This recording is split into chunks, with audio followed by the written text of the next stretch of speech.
Shit, it's cold in here.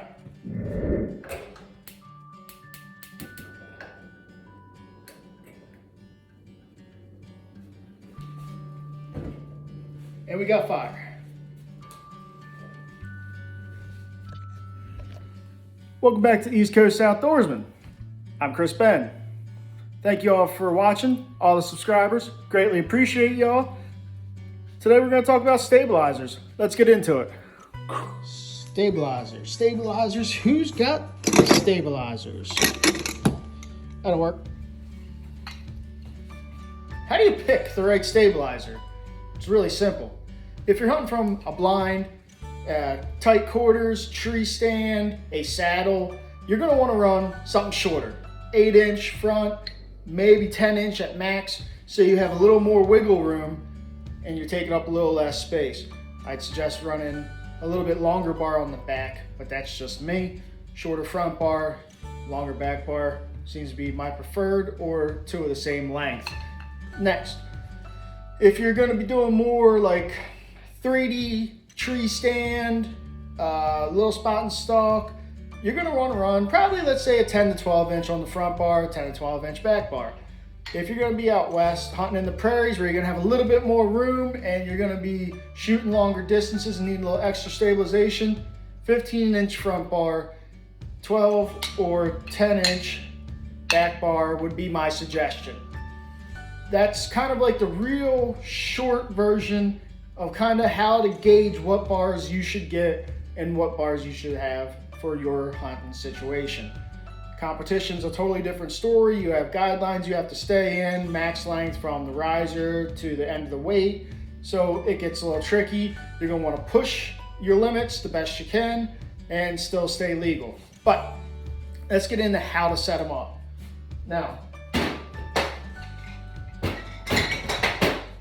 this isn't that hard. It really isn't. This isn't rocket surgery.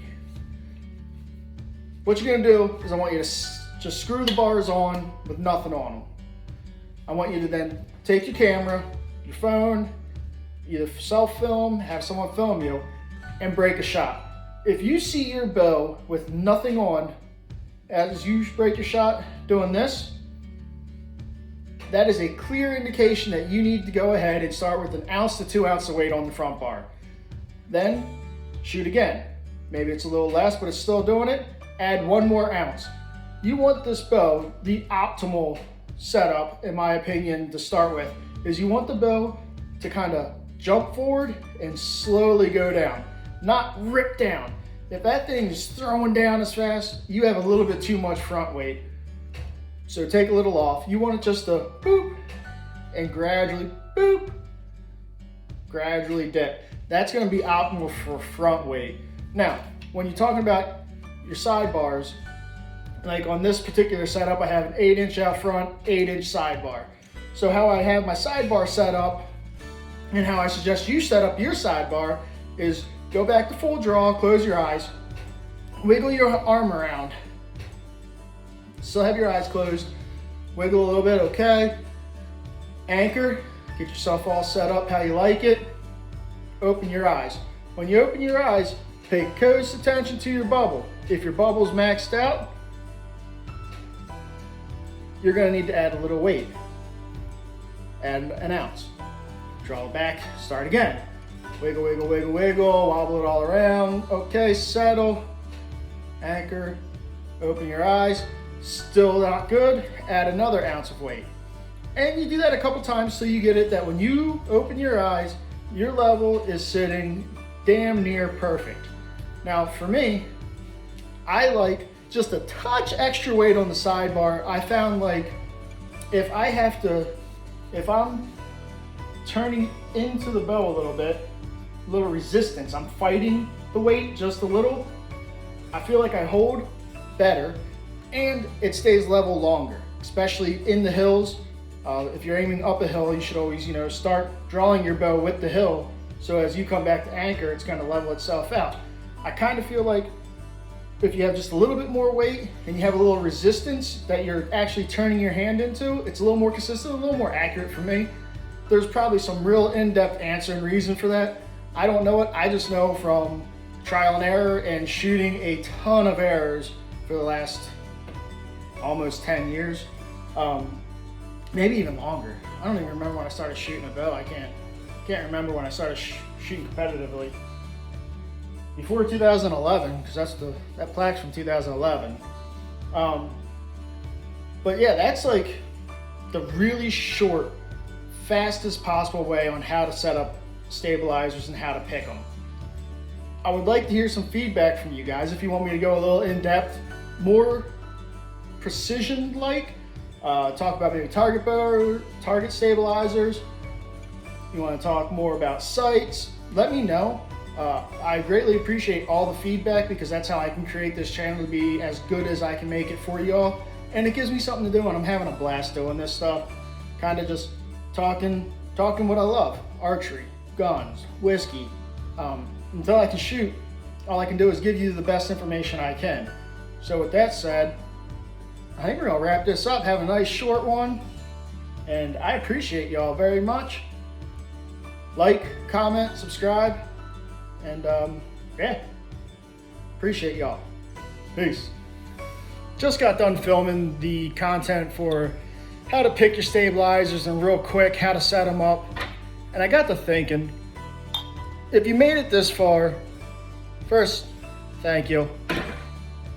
Please subscribe, like, shoot me a comment on what you think about what I'm doing. But doing a little horse soldier, good stuff. You know, I feel like we almost are overdoing things. You know, when you find something that works, write it down. Make sure you're writing this stuff down, because if you tinker and mess around, you can really destroy your setup, your form, your mental, because a lot of archery is mental.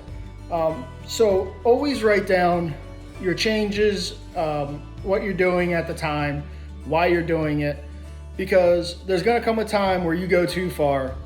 And for me, I've always found going back to what you found worked for you, it might have been months ago, but if you have it written down, switch everything back to that, because you know that was a dialed setup. You know that was working well for you. Go back. If you put twists in your bow, take the twists out. Put your stabilizers back the way they were. Sight your pins back in the way they were. Go back to what was working. Sometimes we get so caught up in trying to get better by messing with the equipment, we forget that really it's mostly us. I can take an untuned bow and shoot pretty damn good, because it's about consistency. It's about doing the same thing over and over. Yes, you might find a little longer draw or a little shorter draw is gonna make you hold a little better, or you need that holding weight is perfect now, but it can also totally destroy stuff. So just a little tidbit at the end here of this video. Always write down what you're doing. It's gonna make you better in the long run, because you can always go back to what was working, or you know what wasn't working, so the next bow you set up or the next time you're in that situation, you know, this isn't my style, it doesn't feel right, it doesn't hold right, and you don't go back and do it, because you can shoot yourself in the foot trying to chase perfection. In this sport, no one's perfect, no one ever will be perfect.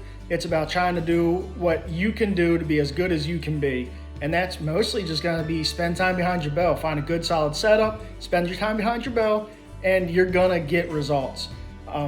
It's gonna be slow for some, fast for others. It's gonna be fast for others, slow for others. Like there isn't a combination. There is no one guaranteed gonna make you better.